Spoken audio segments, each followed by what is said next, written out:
ये तमाम तस्वीरें और ये तमाम वीडियोस आपके दिलों की धड़कन बढ़ा देगी। देखने वाले लोग हैरान होते हैं कि आखिरकार कोई आदमी अपने हाथ में ईंट लेकर के खुलेआम कैसे रेलवे स्टेशनों पर ट्रेनों की खिड़कियों को तोड़ देगा और बाकी लोग जश्न मनाते हुए वीडियो बनाएंगे। दूसरी तस्वीर, दूसरा वीडियो एक और, जहां पर दरवाजे का शीशा तोड़ा जा रहा है और बाहर से लोग उसको तोड़ने में भरपूर सहयोग दे रहे हैं। मतलब कहने का है कि अव्यवस्था लगातार पिछले कई दिनों से रेलवे की बिगड़ती जा रही थी, लेकिन रेलवे आंख बंद करके बैठा हुआ था। रेलवे को शायद अंदाजा हो ही नहीं रहा था कि आगे और भी ज्यादा व्यवस्था बिगड़ने वाली है और अंततः वो दुखद खबर आती है जो खबर नहीं आनी चाहिए थी। कदापि उस खबर को स्वीकार नहीं किया जा सकता कि उसमें रेलवे की कोई लापरवाही नहीं है। नई दिल्ली की हम चर्चा कर रहे हैं। नई दिल्ली रेलवे स्टेशन पर भगदड़ की खबर आई। सबसे पहले जब भगदड़ को लेकर रेलवे से सवाल पूछा गया तो रेलवे अथॉरिटी ने, उनके अधिकारियों ने कहा कि ना, हमारे यहां तो कोई भगदड़ मचा ही नहीं है जी, आप लोगों को गलत इंफॉर्मेशन लग गई है।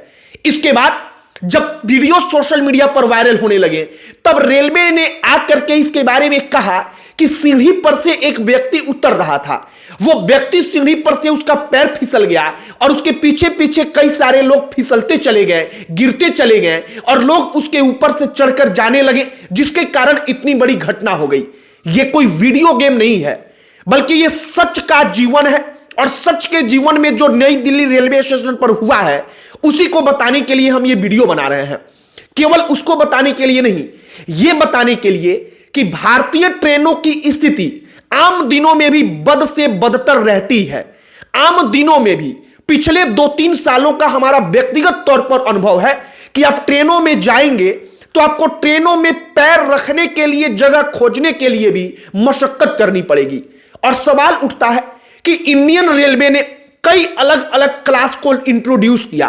प्रीमियम टिकट्स के नाम पर, अलग अलग क्लास के नाम पर ज्यादा रुपए का टिकट बेचा, लेकिन इन तमाम चीजों के बावजूद जो आम जनता को मिलना चाहिए, पैर रखने के लिए ट्रेन में जगह, वो भी आसानी से नहीं मिल पा रहा है। इसका दोषी कौन है? आगे बातचीत करने से पहले हमारा नमस्कार स्वीकार करिए। हमारा नाम मोहित कुमार सिंह है। सबसे बड़ा सवाल यही उठता है कि इंडियन रेलवे के अधिकारियों को, ट्रेन जो विभाग पूरा का पूरा संभाल रहे हैं, उन जिम्मेदारों को आखिरकार इसकी भनक कैसे नहीं लगी कि ट्रेन की व्यवस्था पिछले कई दिनों से चरमरा रही है। बिहार के कई अलग अलग रेलवे स्टेशनों से तमाम तस्वीरें आई, बिहार के बाहर से कई सारी तस्वीरें आई, जहां पर रेलवे स्टेशनों पर, जिस स्टेशन पर 50 लोग जाते थे वहां पर 500 लोग इकट्ठा हो रहे थे और उसके वीडियोस वायरल हो रहे थे। बिहार में ट्रेनों को ईंट से उठाकर लोग उसका शीशा तोड़ रहे थे, फोड़ रहे थे, ट्रेन के फाटकों को तोड़ रहे थे। ये तमाम वीडियो सोशल मीडिया पर वायरल हुए। पटना में ट्रेन में बैठने के लिए इतनी भीड़ थी कि लोगों ने कहा कि हमने अपने जीवन में आज तक कभी इतनी भीड़ देखी ही नहीं। लेकिन इन तमाम चीजों को देखने के बाद, इन तमाम भीड़ों को देखने के बाद भी रेलवे के अधिकारियों को यह कैसे पता नहीं चल पाया कि जो ट्रेन की व्यवस्था है, इंडियन रेलवे जो चल रहा है, उसकी व्यवस्था चरमरा रही है। अत्यधिक भीड़ होगी और उसके लिए अतिरिक्त तैयारी की जाए। नई दिल्ली रेलवे स्टेशन की कहानी सुनिए। रात का वक्त हो चुका था। कहा जा रहा है कि कुंभ जाने वाले 90% यात्री थे। कुंभ जाने वाले यात्री ट्रेनों का इंतजार कर रहे थे। अचानक कहा गया कि कुछ ट्रेनों के प्लेटफॉर्म को लेकर चेंज किया गया, मतलब ट्रेन किसी और प्लेटफॉर्म पर आने वाली थी। अनाउंसमेंट हुआ कि किसी और पर आएगी, या एक और बात कहा जा रहा है कि ट्रेन का प्लेटफॉर्म नहीं बदला गया, लेकिन कुंभ जाने के लिए 3 अलग अलग ट्रेनों को आना था। पहले से ही कुछ ट्रेनें देरी से चल रही थी और जब एक ट्रेन आई तो जो लोग दूसरे प्लेटफॉर्म पर थे वो उस ट्रेन को पकड़ने के लिए एक दूसरे के ऊपर भागते हुए उस ट्रेन वाली प्लेटफॉर्म पर जाने के लिए दौड़ने लगे और इसी दौरान ये पूरा का पूरा हादसा हुआ। लेकिन सवाल यही उठता है कि ऐसा तो है नहीं कि नई दिल्ली रेलवे स्टेशन भारत के किसी सुदूर इलाके में पड़ने वाला एक छोटा सा रेलवे स्टेशन है कि वहां पर भीड़ को देखकर तत्काल पुलिस की व्यवस्था ना हो पाए, भीड़ को देखकर तत्काल वहां पर पुलिस फोर्स को नहीं लगाया जा सके जो भीड़ को कंट्रोल कर पाए। लेकिन पुलिस आम दिनों में जितनी रहती है उतनी ही थी, ऐसा वहां के यात्रियों का कहना है। और लिहाजा इसका परिणाम क्या आया कि आधिकारिक तौर पर जो मीडिया रिपोर्ट्स में कहा जा रहा है उसके मुताबिक 18 लोग भगवान के पास चले गए।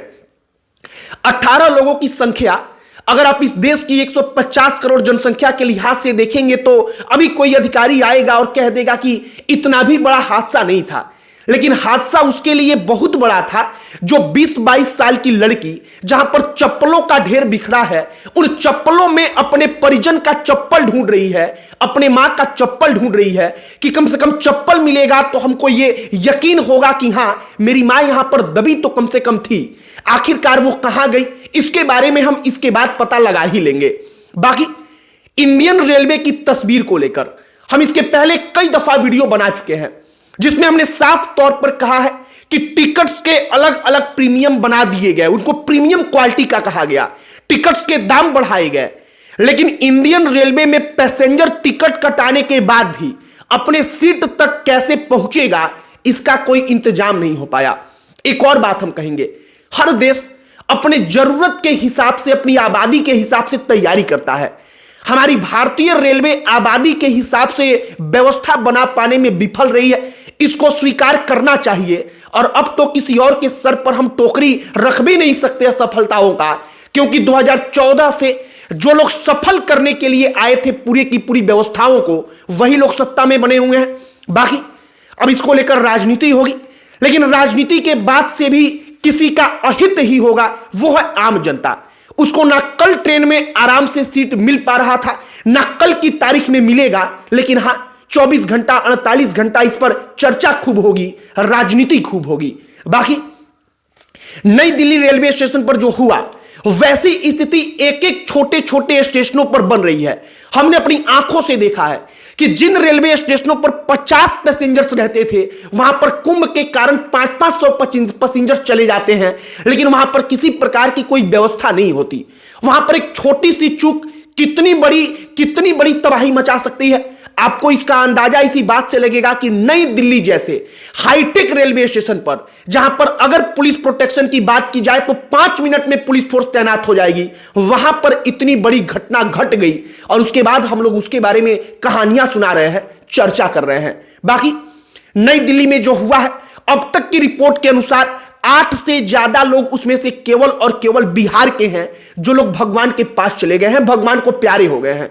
बाकी 90% यात्री जो थे उनमें से वो कुंभ यात्री थे, कुंभ के लिए वो स्नान करने के लिए जाने वाले थे और कहा जा रहा है कि अब कुंभ का अंतिम दौर चल रहा है, तो जो लोग बचे हैं वो चाहते हैं कि अब जल्द से जल्द जाकर कुंभ का स्नान कर लिया जाए। लेकिन सवाल वही है ज्यों का त्यों कि कुंभ में बुलाने के लिए प्रचार प्रसार होता है, लेकिन व्यवस्थाओं को सुदृढ़ करने के लिए आखिरकार उसके ऊपर काम क्यों नहीं हो पाता। बाकी हमने जो सब कुछ आपको बताया है, आपकी क्या इस पर राय है कमेंट बॉक्स में लिखकर बताइएगा। अपनी प्रतिक्रिया आप कमेंट बॉक्स में लिखकर बताइएगा। वीडियो यहीं पर समाप्त करते हैं। अंत में हमारा परिचय, हमारा नाम मोहित कुमार सिंह है। बहुत बहुत धन्यवाद।